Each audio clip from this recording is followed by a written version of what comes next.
Hello friends, once again welcome to Krishiverse. आज हम बात करने वाले हैं मार्केटिंग ऑफ एग्रीकल्चरल प्रोडक्ट्स के बारे में, जो कि आपके बहुत सारे कॉम्पिटिटिव एग्जाम्स के अंदर, एंट्रेंस एग्जाम्स के अंदर, जितने भी एग्रीकल्चर से रिलेटेड एग्जाम्स हैं सभी के अंदर पूछा जाता है। तो वीडियो को स्टार्ट करने से पहले अगर आप हमारे चैनल पर नए हैं तो आप हमारे चैनल को सब्सक्राइब कर सकते हैं, हमें व्हाट्सएप पर ज्वाइन कर सकते हैं, क्योंकि हमारे चैनल पे एग्रीकल्चर से रिलेटेड सभी सब्जेक्ट्स के वीडियोस आपको फ्री में मिल जाएंगे। तो मेक श्योर कि आप हमारे चैनल को सब्सक्राइब करें। तो चलिए शुरू करते हैं। मार्केटिंग ऑफ एग्रीकल्चर प्रोडक्ट से पहले हमें सीखना पड़ेगा कि एग्रीकल्चर मार्केटिंग क्या होती है। तो इसको हम डेफिनेशन के थ्रू सीखेंगे। Agricultural marketing is the process of planning, organisation, directing and handling. तो ये चार चीजें हैं। सबसे पहले पूरी योजना बनाई जाती है, प्लानिंग की जाती है। उसके अलावा ऑर्गेनाइज किया जाता है प्रोडक्ट्स को, जिसके अंदर ग्रेडिंग, सॉर्टिंग और बहुत सारी चीजें आती हैं, और काफी सारे इसके लिए ऑर्गेनाइजेशंस भी बने हुए हैं। इसके अलावा डायरेक्शन कि एग्रीकल्चर का जो प्रोडक्ट है वो किस वे में, किस दिशा में डायरेक्ट किया जाता है ताकि वो कंज्यूमर के हैंड तक पहुंच सके। उसके अलावा इसकी हैंडलिंग, क्योंकि ये बहुत सारे लोगों से होकर गुजरता है, इसलिए इसकी हैंडलिंग अलग अलग इंसान अलग अलग प्रकार से करता है। वो सारी हम आपको आगे बताने वाले हैं। Agriculture product in such A way that farmers, intermediaries and consumers. Farmers कौन होते हैं? जो प्रोड्यूसर होते हैं, जो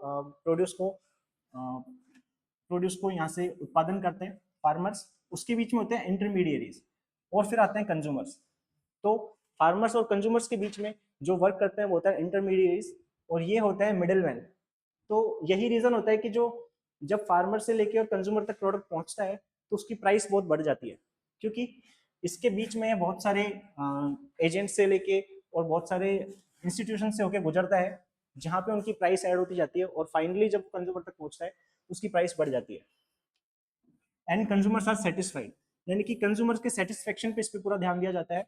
इसके बाद में it includes pre harvest and post harvest operations like grading, packing, storage, transport, processing, distribution and cell.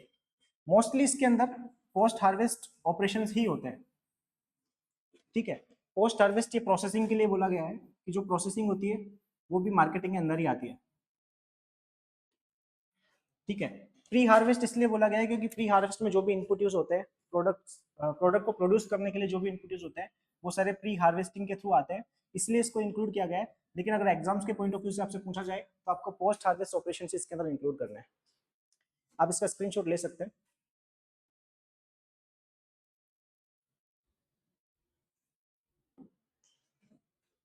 चलिए आगे चलते हैं।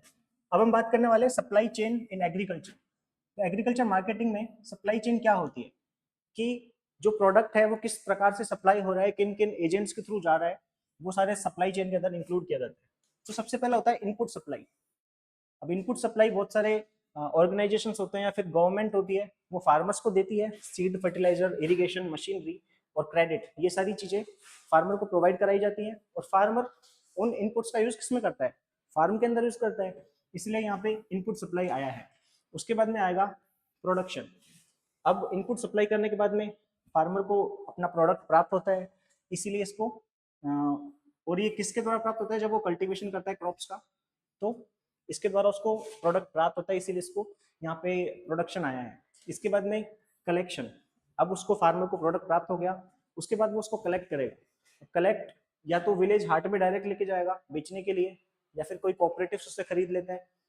इसके बाद में कई विलेज सेंटर होते हैं, वहां पे जाके वो डायरेक्ट बेच सकता है। अगर वो ये नहीं करना चाहता है और मिडिल मैन के थ्रू बेचना चाहता है, तो वो उसका करेगा स्टोरेज। स्टोरेज करने के लिए वेयर हाउस, कोल्ड स्टोरेज और गोडाउन्स, ये सारी चीजें वहां पे वो स्टोर कर सकता है, और जब भी उसको उचित लगे या फिर जब भी उसको प्राइस लगे कि इस वक्त बेच देना चाहिए, उस वक्त पे वो बेच सकता है। अब बेचने के लिए उसको क्या करना पड़ेगा? ट्रांसपोर्टेशन करना पड़ेगा। अपने प्रोडक्ट को एक स्थान से दूसरे स्थान पे पहुंचाना ही ट्रांसपोर्टेशन कहलाता है।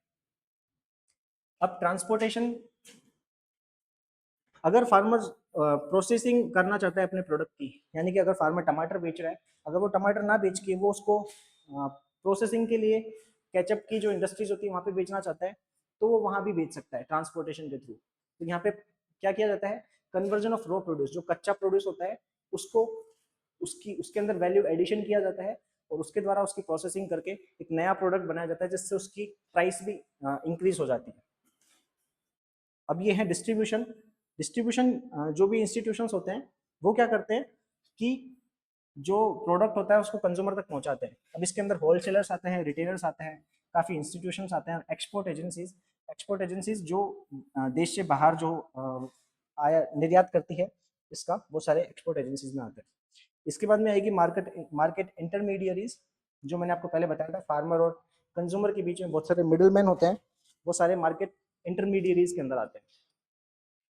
अब वो मैं आपको आगे बताने वाला हूँ किस किस प्रकार के होते हैं। उसके अलावा कंज्यूमर्स, और कंज्यूमर क्या करते हैं, फाइनली जो प्रोडक्ट को यूटिलाइज करते हैं वही होते हैं कंज्यूमर्स। तो आप इसका स्क्रीनशॉट ले सकते हैं। यहाँ पे मैं आपको जो सप्लाई चेन है, सबसे पहले इनपुट सप्लाई हुआ, उसके बाद में इनपुट सप्लाई होने के बाद में जो प्रोड्यूसर है वो क्या करेगा, अपने प्रोडक्ट को प्रोसेसर्स तक पहुंचाएगा। प्रोसेसर्स क्या करेंगे, उसको होलसेलर तक पहुंचाएंगे, होलसेलर रिटेलर को बेचेगा, और रिटेलर के थ्रू वो फाइनल कंज्यूमर तक पहुंच जाएगा। तो ये होती है सप्लाई चेन। आप इसका स्क्रीनशॉट ले सकते हैं।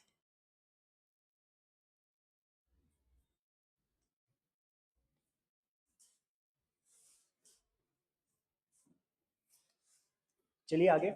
इसके बाद है मार्केट मिडिलमैन, यानी कि मार्केट इंटरमीडियरीज। जो मैं आपको बताने वाला था वो सारी इंटरमीडियरीज इसके अंदर आएंगी।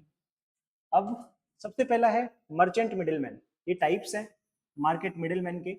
Merchant middleman, merchant middleman are those intermediaries who take title of the goods. They become the owners of the product. They handle, they buy and they sell for their own gain.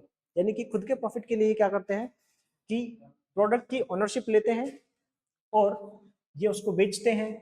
तो ownership लेने के बाद वो कहाँ बेचते हैं, उसका जो सारा गेन होता है वो इनके पास ही आता है। जैसे कि जो भी हमारे स्टोर्स वगैरह होते हैं वो सारे होते हैं मर्चेंट मिडिलमैन, यानी कि व्यापारी, ये व्यापार करने के लिए एंटर करते हैं। इसके अंदर भी दो टाइप होते हैं। पहला होता है रिटेलर। रिटेलर वो होता है जिससे कंज्यूमर डायरेक्ट परचेज करता है, वो सारे रिटेलर होते हैं। एग्जाम्पल के लिए वेजिटेबल शॉप हो गई, सुपर मार्केट हो गया, आपके किराना के जो स्टोर है वो सारे भी इसी के अंदर आ जाते हैं। इसके बाद में दूसरा होता है होलसेलर्स। होलसेलर्स क्या करते हैं, ये कंज्यूमर्स को डायरेक्टली नहीं बेचते, ये बेचते हैं रिटेलर्स को, और फिर रिटेलर्स के थ्रू जो प्रोडक्ट है वो कंज्यूमर तक जाता है। तो ये सारे आते हैं होलसेल। एग्जाम्पल हो गया जैसे अनाज मंडी है, और होलसेल का जो फ्रूट मार्केट्स वगैरह है वो सारे होलसेलर्स के अंदर आते हैं। आप इसका स्क्रीनशॉट लीजिए।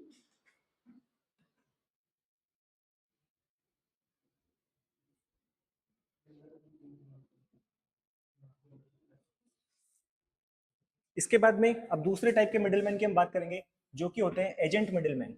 ठीक है, तो agent middleman act only as representatives of their client.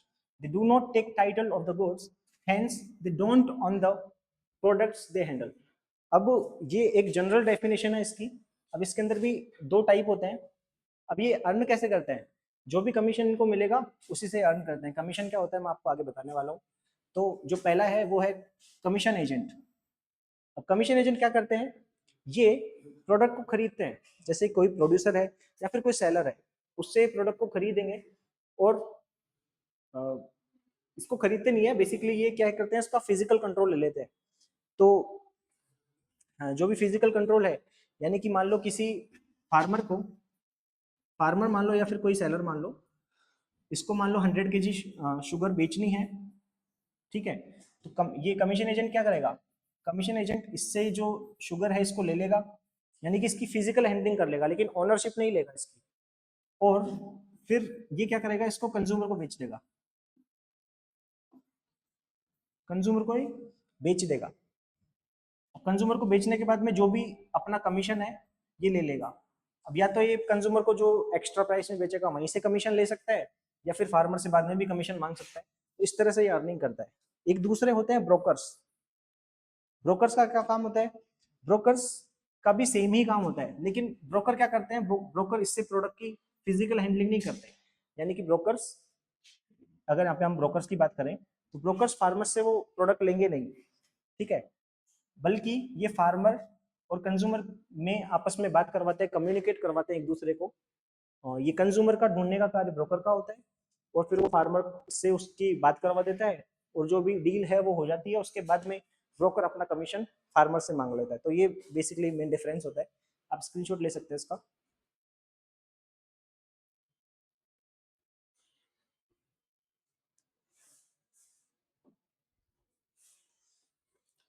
तीसरे टाइप के मिडिलमैन की हम बात करेंगे, जो कि होते हैं स्पेक्युलेटिव मिडिलमैन।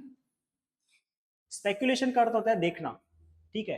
तो ये क्या करते हैं कि मार्केट में जितनी भी प्रोसेस हो रही होती है उसको देख रहे होते हैं, बहुत अच्छे से इसको एनालाइज करते हैं, और उसके बाद में ये डिसीजन लेते हैं अपने। ये क्या करते हैं, speculative middleman are those who take the title to products with the major purpose of profiting from price movements। तो आपसे क्वेश्चन पूछा जाता है एग्जाम में कि ऐसे कौन से मिडिलमैन हैं जो प्रॉफिट के मोटिव से मार्केट में एंटर करते हैं, वो होते हैं स्पेक्युलेटिव मिडिलमैन। इनका एक ही मोटिव होता है, वो होता है प्रॉफिट। इनको सिर्फ प्रॉफिट चाहिए, तो इसी के लिए ये एंटर करते हैं। अब एग्जाम्पल के लिए आप मान लीजिए कि किसी भी फार्मर से ये खरीद लेंगे, जैसे कि इन्होंने 10,000 का कोई भी प्रोड्यूस किसी भी फार्मर से खरीद लिया। अब इस प्रोडक्ट की जब प्राइस मार्केट के अंदर 15,000 हो जाएगी, इसका 15,000 जब इसकी प्राइस हो जाएगी मार्केट के अंदर, तब ये क्या करेगा, इसको बेच देगा। तो इसको कितने का फायदा हुआ, 500 रुपीज का। तो ये मार्केट के प्राइस मूवमेंट्स को देखता रहता है, और जब सही टाइम इसको लगता है कि मुझे इस वक्त पे सबसे ज्यादा प्रॉफिट होगा, उसी वक्त पे इसको बेच देता है, ठीक है। इसका एग्जांपल मैंने यहाँ पे दिया हुआ है, आप इसका स्क्रीनशॉट ले सकते हैं।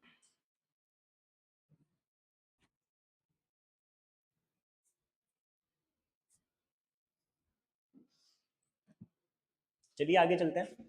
अगला है प्रोसेसर्स और मैन्युफैक्चरर्स।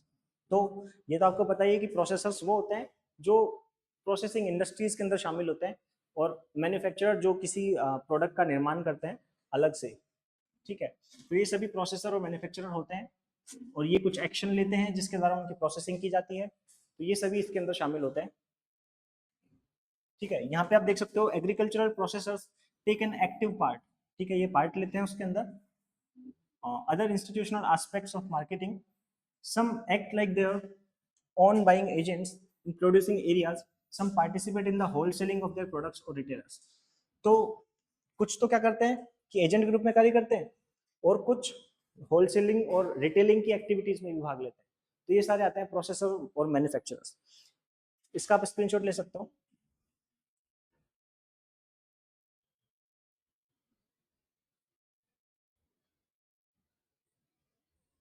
इसके बाद में जो नेक्स्ट है वो है फैसिलिटेटिव ऑर्गेनाइजेशंस। अब ऐसे बहुत सारे ऑर्गेनाइजेशंस होते हैं जो एग्रीकल्चर मार्केटिंग में सहायता करते हैं। वो किसी भी प्रोडक्ट की ओनरशिप नहीं लेंगे, किसी का भी कंट्रोल नहीं करेंगे, लेकिन वो एक मिडिलमैन की तरह वर्क करते हैं, और बहुत सारे टास्क अपने कंप्लीट करते हैं एग्रीकल्चर मार्केटिंग को सक्सेसफुल बनाने के लिए। एग्जाम्पल के लिए जैसे नाबार्ड होता है, नाबार्ड क्या करता है, एग्रीकल्चर मार्केटिंग में जो फार्मर्स होते हैं उनको फाइनेंसिंग भी नाबार्ड करता है। और नाफेड हो गया, ऐसे बहुत सारे ऑर्गेनाइजेशंस हैं जो मार्केटिंग के लिए फैसिलिटेट करते हैं काफ़ी फार्मर्स को एग्रीकल्चर मार्केटिंग के लिए। तो वो सभी आते हैं फैसिलिटेटिव ऑर्गेनाइजेशंस के अंदर। अब इसके बाद में they provide the physical facilities for handling of the product. ये प्रोडक्ट्स की हैंडलिंग भी कर सकते हैं, बायर्स को और सेलर्स को एक आपस में साथ में लेके आते हैं, और ये ग्रेडिंग के अंदर, अरेंजमेंट के अंदर, और ट्रांसमिटिंग पेमेंट, इनके अंदर भी ये सहायता कर सकते हैं।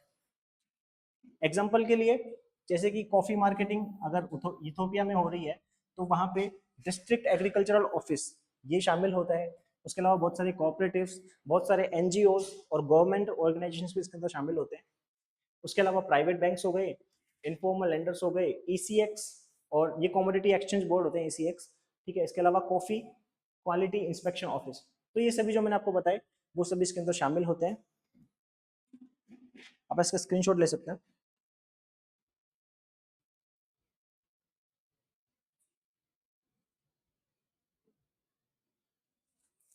तो चलिए इसी तरह से हमारा ये जो मार्केटिंग वाला जो चैप्टर है वो कंप्लीट हो गया है।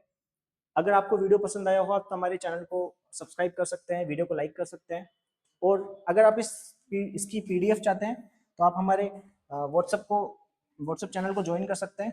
वहाँ पे आपको इस पीपीटी की पीडीएफ भी आपको शेयर कर दी जाएगी। तो मेक श्योर कि आप हमारे चैनल को सब्सक्राइब करें और हमें व्हाट्सएप पे ज्वाइन करें। Thanks for watching.